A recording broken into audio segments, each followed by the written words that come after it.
All right, let's dive right into this. I want you to imagine, just for a second, that your brain is this incredibly high performance engine. It's complex, it's insanely powerful, and it literally runs nonstop, day and night. But, like any high performance engine, it needs very specific fuel to run smoothly. And no, I'm not just talking about getting enough calories. I mean micronutrients. These are the tiny, wildly overlooked spark plugs that make the whole shebang work. So, welcome to this explainer. Today, we're going to explore a truly fascinating, kind of hidden dimension of our psychiatric health. I mean, it sounds almost too simple, right? Can a basic vitamin actually change your mind? Like, can what we physically eat genuinely alter our mental health, our mood, our whole cognitive stability? We have this habit of totally separating the physical body from the mind, treating mental health strictly through psychology or, heavy pharmaceuticals.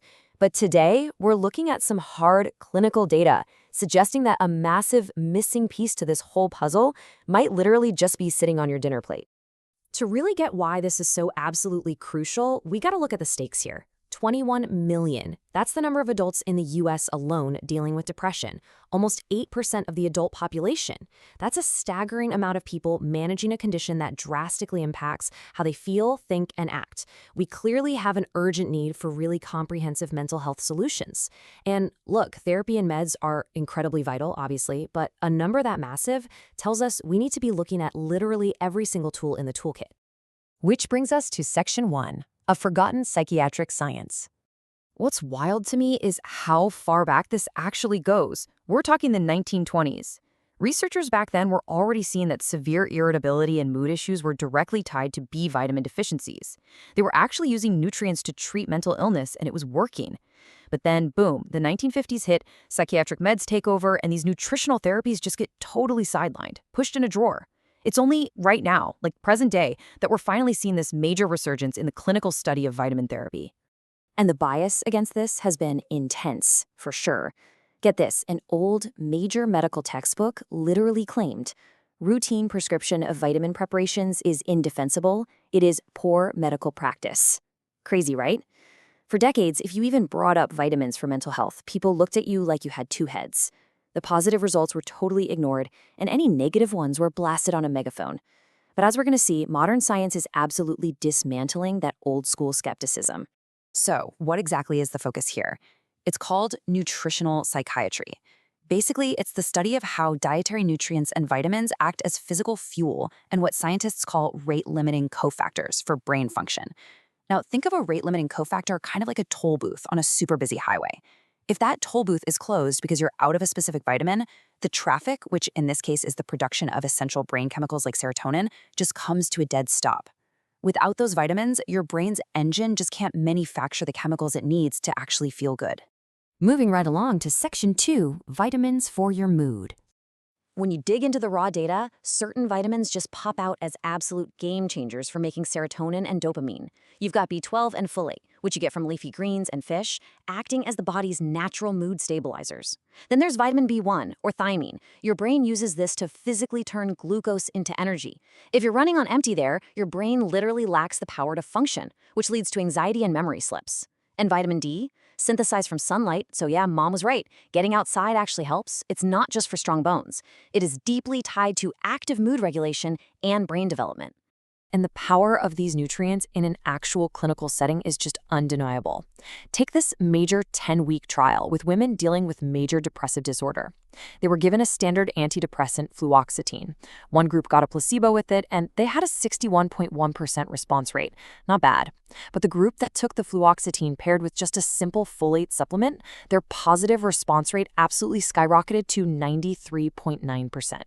Basically, giving the brain that missing raw material allowed the medication to actually do its job. And, the flip side, what happens when we lack these nutrients is genuinely striking. People deficient in vitamin B12 are 2.05 times more likely to be severely depressed compared to people with healthy levels, over double the risk. In fact, studies are showing that up to 30% of patients hospitalized for depression are actively deficient in B12. So we aren't talking about some minor variable here. This is a massive, incredibly common risk factor. But the real key is understanding the why, right? Why do B vitamins matter so much? Well, it all comes down to this thing called homocysteine. When you're low on vitamins like B12 and folate, your body's methylation pathway gets defective, and this toxic compound, homocysteine, just builds up in your blood. And high levels of this stuff don't just trigger depression. Clinical trials link it directly to severe hostility, sudden rages, even schizophrenia. Think of B vitamins as the biological cleanup crew that goes in and sweeps this toxin right out of your brain. And look, it definitely doesn't stop at B vitamins. Check out this study. A staggering 75% of depressed patients were found to be completely deficient in magnesium. Another 9% were right on the borderline. That leaves only 16% with normal magnesium levels. Magnesium acts as kind of a modulator. It controls brain receptors linked to abnormal behavior. When researchers actually gave these patients magnesium supplements, it was clinically proven to help manage their depression. Just incredible. All right, let's jump to Section 3, protecting against cognitive decline. We're honestly seeing so much promise across a huge spectrum of conditions right now. The momentum is building everywhere. For example, essential fatty acids like omega-3s, specifically EPA, are actually helping some schizophrenia patients avoid a standard antipsychotic drugs during a relapse just by repairing neuronal membrane structures. Then you've got evening primrose oil. It provides precursors for prostaglandin synthesis, which sounds super technical, but it's been shown to significantly dial down severe irritability and fatigue in premenstrual dysphoric disorder. Oh, and high doses of vitamin B6 mixed with magnesium, they've triggered remarkable behavioral improvements in several clinical trials with autistic children. The breadth of impact here is just phenomenal.